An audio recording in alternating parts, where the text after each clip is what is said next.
Olá, estudantes da terceira série. Eu sou a professora Kathleen e esse é o professor Paulo. Oi, professor Paulo! E hoje nós vamos falar sobre práticas corporais de aventura orientação. Então, o que seria então a orientação? Vocês sabem dizer para mim?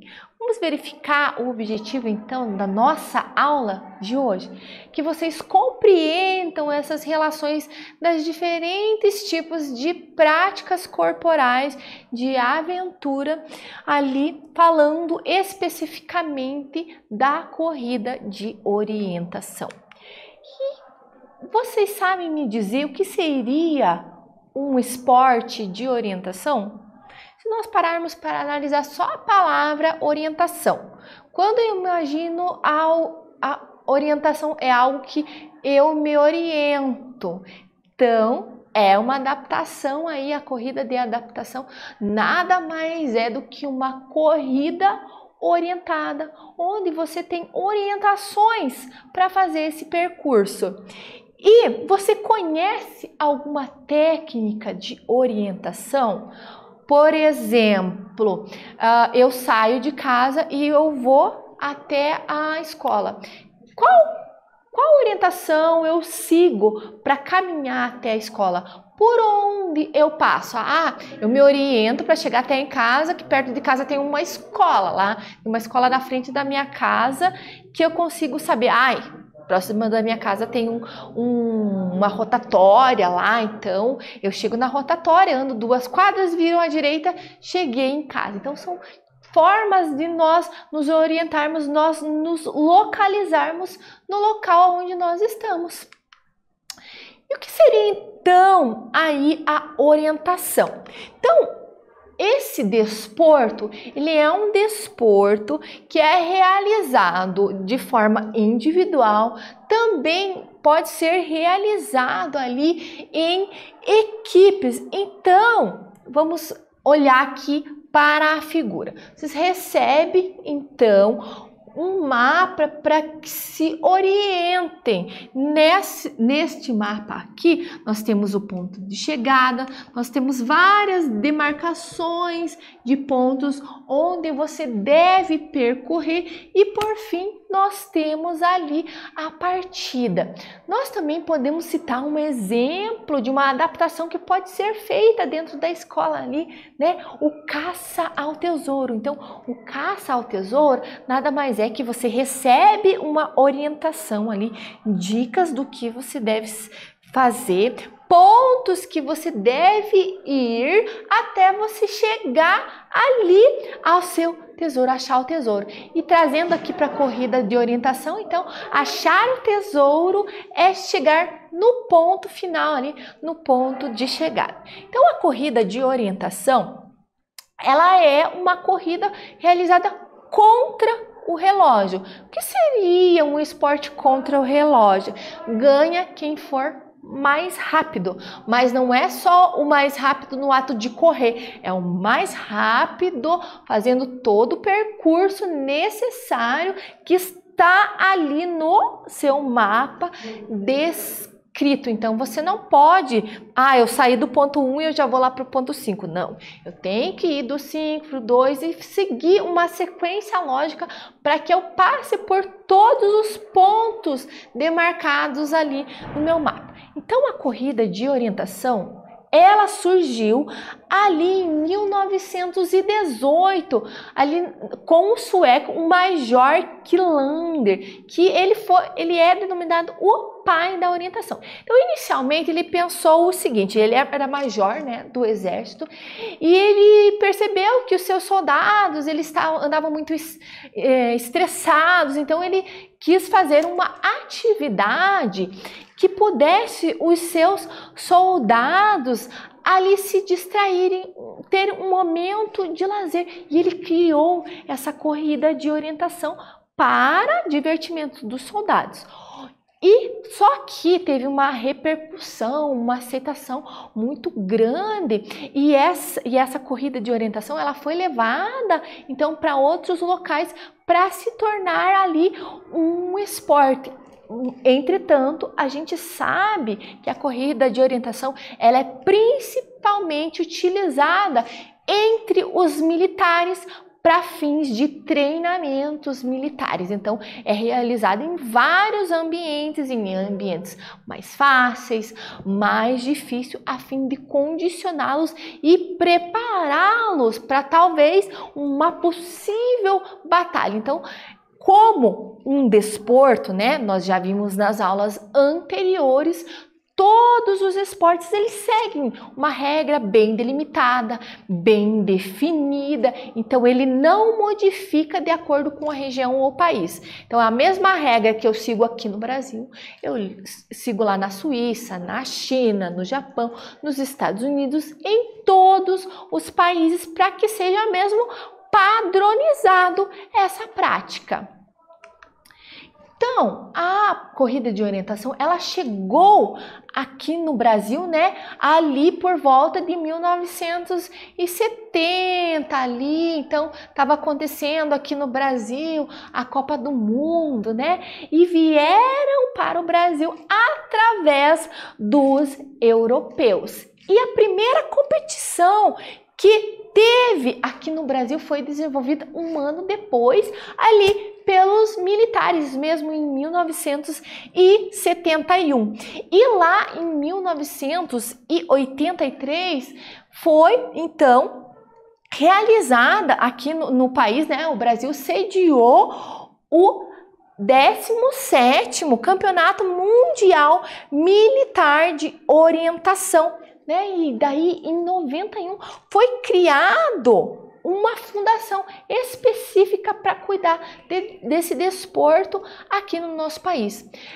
Esse desporto, ele é principalmente usado, né, e praticado aqui no sul do país. Não que nos demais estados não tem essa participação, mas com grande peso, com maior vezes que há campeonatos, mais práticas são realizados aqui no sul do país. Também é uma prática esportiva muito utilizada entre os escoteiros. Agora vamos lá para o exercício de número 1. Vamos lá, faça um mapa, uma planta da sua casa, então faz lá a planta da sala, da cozinha, do banheiro, dos quartos, se tem varanda, se não tem, se você mora em apartamento, ou caso você pode fazer os arredores ali.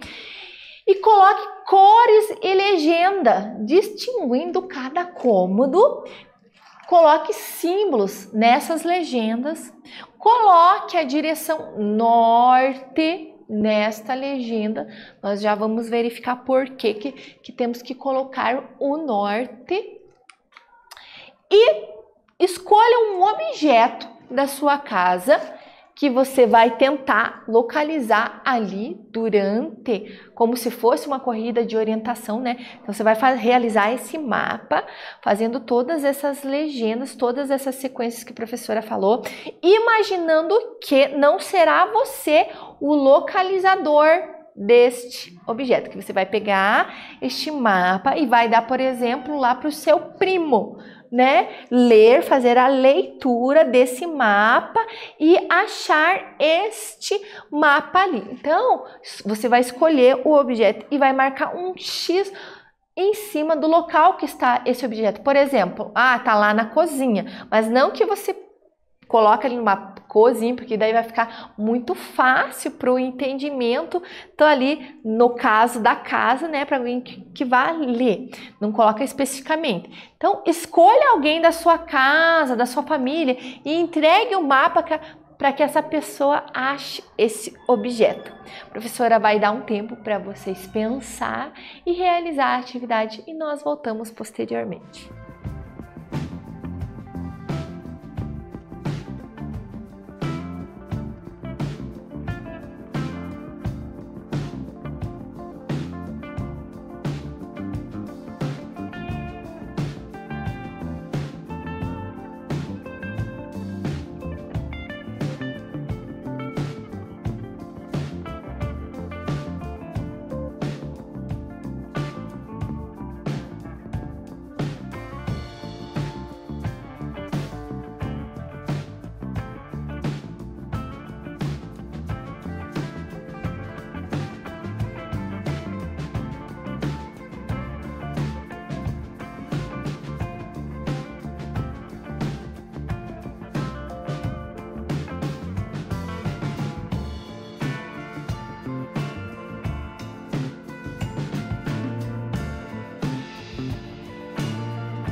Conseguiram realizar o mapa de vocês?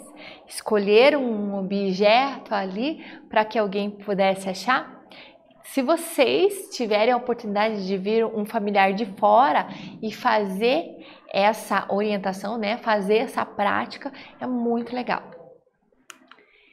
Então, o que é necessário para que você realize o esporte de corrida de orientação?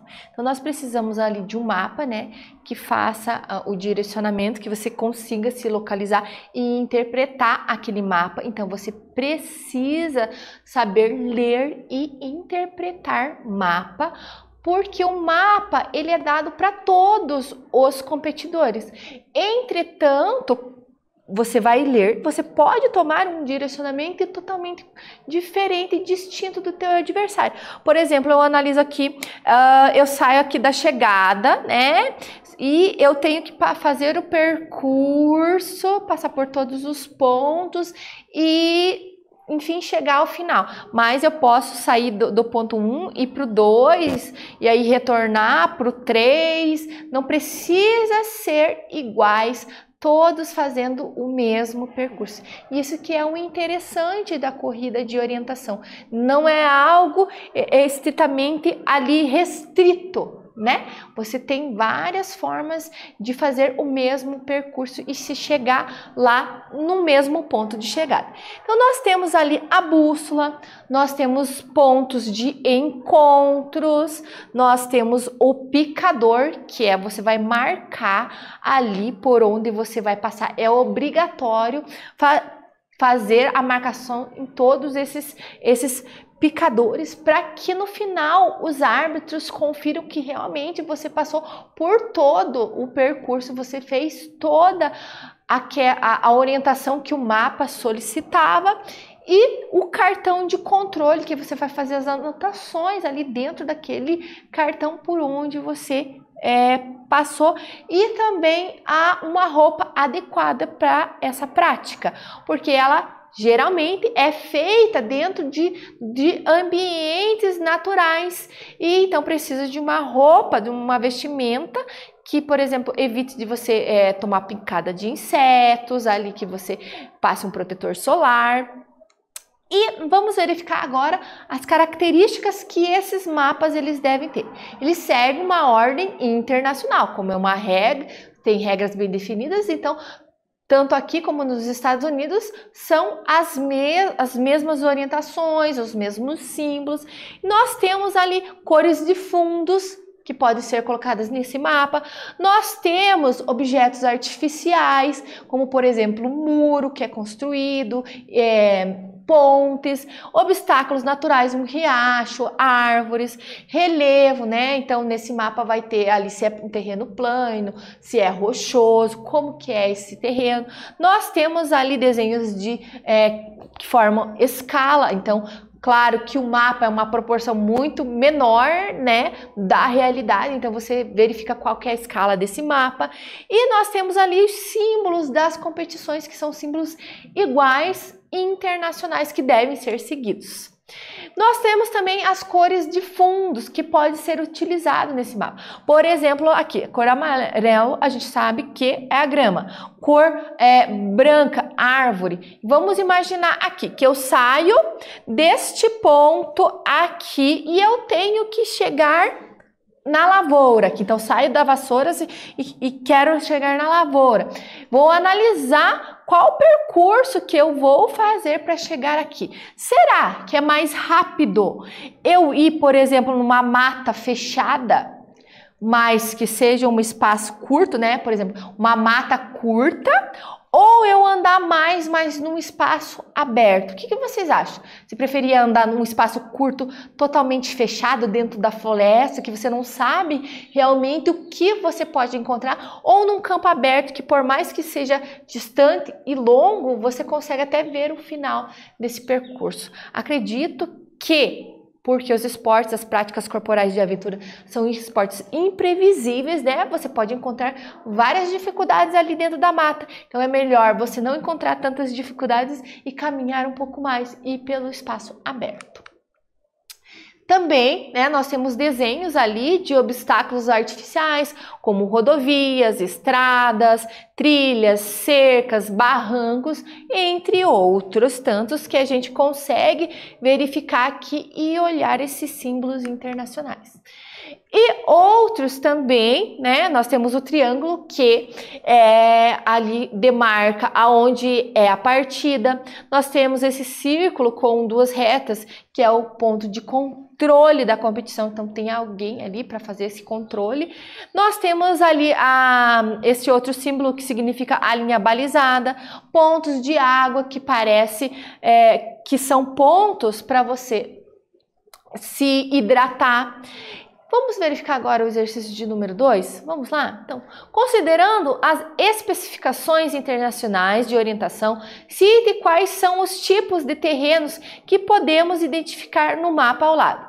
Vamos lembrar lá que nos slides anteriores, deixa a professora voltar para vocês verem, a gente tem aqui as cores, tá? Nós temos cores que são padronizadas para se utilizar.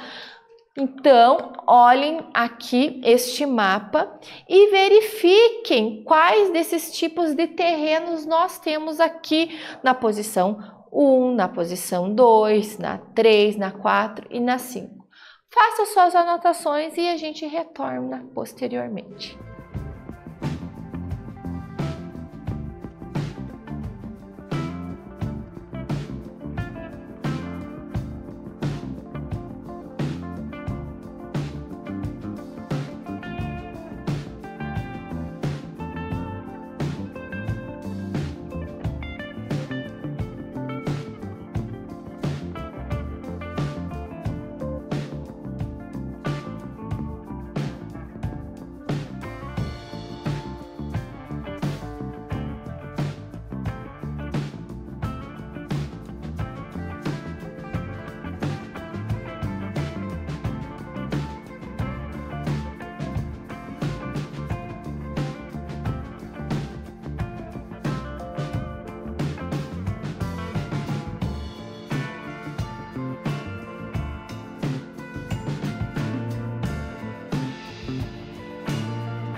Conseguiram realizar a atividade?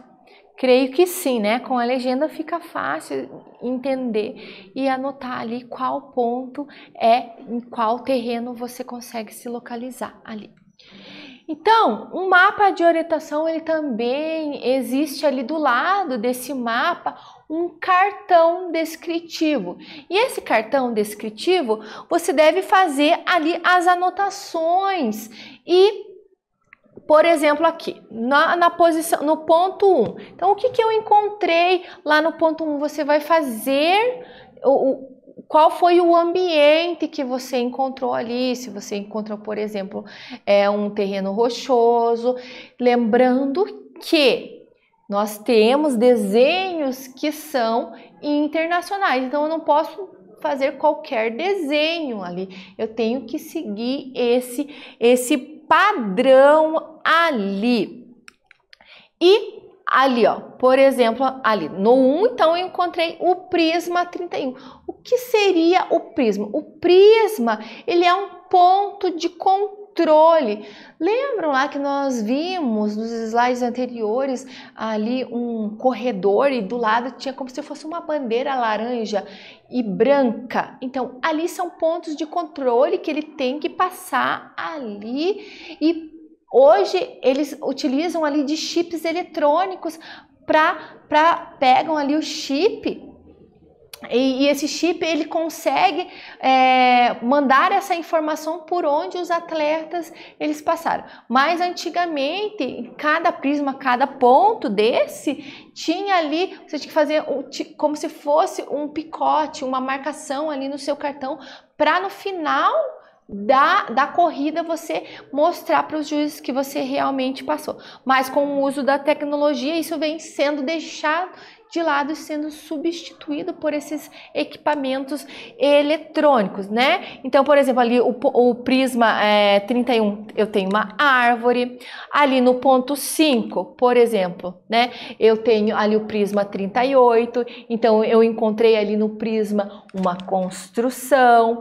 E ali, aí eu tenho, tá do lado oeste, essa construção.